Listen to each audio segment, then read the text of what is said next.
কলকাতা টিভিতে আপনাদের সকলকে স্বাগত। আপনাদের সঙ্গে রয়েছে আমি অঙ্কুর। আসছে এই মুহূর্তের গুরুত্বপূর্ণ খবরে। গ্রেপ্তার কুলতলি কাণ্ডের মূল পান্ডা সাদ্দাম সর্দার। পুলিশের জালে কুলতলির সিপিএম নেতা মান্নান খানও। মান্নানের মাছের ভেড়ির আলাঘর থেকেই গ্রেপ্তার হয় সাদ্দাম মান্নানকে গ্রেপ্তার করেছে কুলতলি থানার পুলিশ। সাদ্দামের বিরুদ্ধে একাধিক অভিযোগ রয়েছে। গত সোমবার সাদ্দামের বাড়িতে অভিযান চালায় পুলিশ। সেই সময় পুলিশের উপর হামলার অভিযোগ ছিল সাদ্দাম এবং তার ভাইয়ের বিরুদ্ধে, এবং তারপরেই খাটের তলার গোপন সুড়ঙ্গ দিয়ে সাদ্দাম ও তার ভাই ডিঙি নৌকা নিয়ে পালিয়ে যায়, এবং তারপরে আজকে গতকাল গভীর রাতে তাকে গ্রেপ্তার করা হয়েছে বলে জানতে পারা যাচ্ছে। পুলিশের চোখে ধুলো দিয়ে পালিয়ে গিয়েছিল এই দুই ভাই। সাদ্দামের ঘরের নিচে সুড়ঙ্গের সন্ধান পাওয়া যায়, সেই সুড়ঙ্গ দিয়ে পালিয়ে যায় তারা।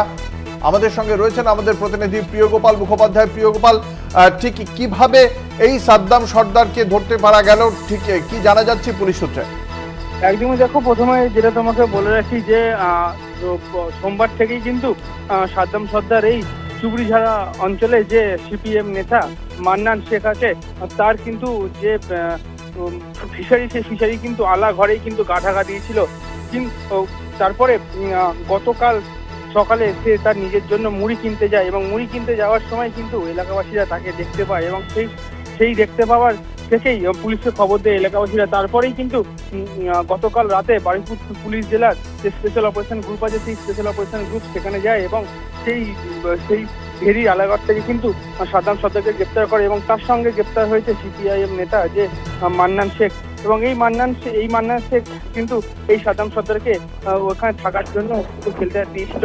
তার খাওয়া দাওয়ার ব্যবস্থা, জলের ব্যবস্থা সবই কিন্তু এই মান্নান শেখ করে দিয়েছিল, এমনটাই জানা যাচ্ছে। সেক্ষেত্রে এই যে এই ঘটনায় আমরা যেটা জানতে চাইবো প্রিয়গোপাল, এখনো পর্যন্ত সাইরুলের বিষয়ে সর্বশেষ কি তথ্য রয়েছে পুলিশের কাছে? এখনো পর্যন্ত কিছু সাইরুলের ব্যাপারে সেরকম কোনো তথ্য আসেনি, তবে পুলিশের যে বারুইপুর পুলিশ জেলা যে এসপি তিনি জানিয়েছেন যে সাইরুল সে আর বেশি দিন কিন্তু গা ঢাকা দিয়ে থাকতে পারবে না, খুব শিগগিরই যে পুলিশের হাতে ধরা পড়বে। ইতিমধ্যেই যে মেন মাথা যখন ধরা পড়েছে, আস্তে আস্তে তখন সাইরুল সহ শাহজাহান সহ একাধিক যারা এই ঘটনার সঙ্গে জড়িত আছে তারা একাধিক পরস্পর ধরা পড়বে। অঙ্কুরদা, প্রিয়গোপাল, তুমি আমাদের সঙ্গে থাকো। বারুইপুর পুলিশ জেলার পুলিশ সুপার কি বলেছেন তিনি সাদ্দামকে গ্রেপ্তারি সম্পর্কে, কিভাবে গ্রেপ্তার হয়েছে সাদ্দাম, আমরা শোনাবো।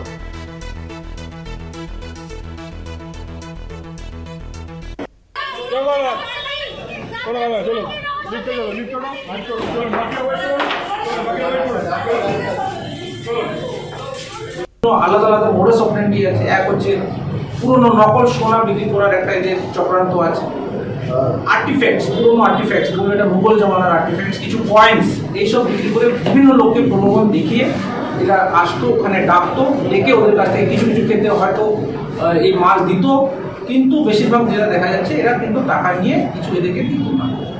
আমরা ফাইনালি কালকে একটা খবর পেয়ে পরশুদিন 16 তারিখে আফতাবুল সর্দার বলে একজন আছে, ওকে আমরা অ্যারেস্ট করি। আর গতকাল রাত গভীর রাত 1টার সময় আমরা রেড আমরা করি চুপড়িঝাড়াতে। ওখানে একটা আলাঘর পাওয়া যায়, ওখানে যে আমাদের ঠাকুররানী নদী আছে ওর পাশে যে আলাঘর ফিশারি, ওই ফিশারির মালিক হচ্ছে মান্নান খানের 3-4টে আলাঘর ছিল। ওর একটা আলাঘরে এই শেল্টার নিয়ে বসেছিল, এ আর মান্নান, মানে সাদ্দাম সর্দার আর মান্নান দুজনেই শেল্টার নিয়ে বসেছিল। আমরা খবর পেয়ে ওখানে আমরা গিয়ে রেড করে আমরা দুজনকেই অ্যারেস্ট করি। এই দুজনেরই ক্রিমিনাল ইনসিডেন্টস আছে। আর ফাইনালি আমরা যেটা করেছি, এদিকে এখন টোটাল এই কেসে 5 জন আমরা অ্যারেস্ট করেছি। আজকে খবর করে আলটিমেটলি আমরা এই মেইন যে মাথা সাদ্দাম সর্দার, একে আমরা এখনো অ্যারেস্ট করতে পারলাম। আর এখন যেটা শরীর যে আছে এখনো পলাতক আছে, আমরা চেষ্টা করছি যত শীঘ্র হোক আমরা একে। যে আলাঘর থেকে গ্রেপ্তার করা হয়েছে সাদ্দাম সর্দারকে, সেই আলাঘরটি মান্নান খান বলে এক ব্যক্তির, তার সেই আলাঘরের সামনে থেকেই প্রতিবেদন তুলে ধরেছেন আমাদের প্রতিনিধি প্রিয়গোপাল মুখোপাধ্যায়। দেখে নেব সেই প্রতিবেদন। ইতিমধ্যে আমি কিন্তু যেখানে দাঁড়িয়েছি, গতকাল রাতে কিন্তু এখান থেকে কুলতলি পুলিশকে গুলি চালানো কাণ্ডের মূল পান্ডা যে সাদ্দাম সর্দার, সেই সাদ্দাম সর্দারকে কিন্তু এই যে কুড়ে ঘর থেকে কিন্তু গতকাল রাতে পুলিশ গ্রেপ্তার করে। এবং এই সেই আলা, এবং এই সেই আলের পাড়েই কিন্তু এপারে রয়েছে জঙ্গল, এবং জঙ্গলের পরেই রয়েছে ঠাকুরার নদী।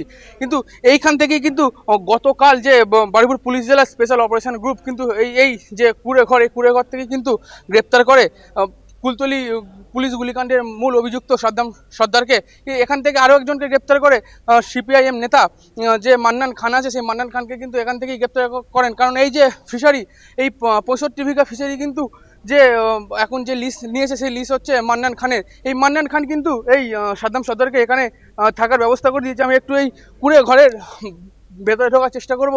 এই সেই কুড়ে ঘর, এবং এই সেই কুড়ে ঘরের ভেতরে কিন্তু প্রায় সোমবারের পর থেকে কিন্তু গা ঢাকা দিয়েছিল সাদ্দাম সর্দার, এবং এখানে তাকে থাকার জন্য পর্যাপ্ত ব্যবস্থা করে দিয়েছিল সিপিআইএম নেতা মান্নান খান। ইতিমধ্যেই কিন্তু এখানে খাওয়ার যে মুড়ি থেকে আরম্ভ করে মশার ধূপ, এবং এখানে যে নতুন সিম তোলা হয়েছিল সেই সিমেরও কিন্তু একটা প্যাকেট পড়ে আছে।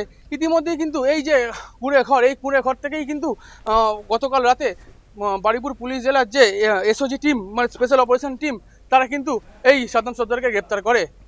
কুলতলি থেকে প্রিয় মুখার্জি রিপোর্ট, কলকাতা টিভি।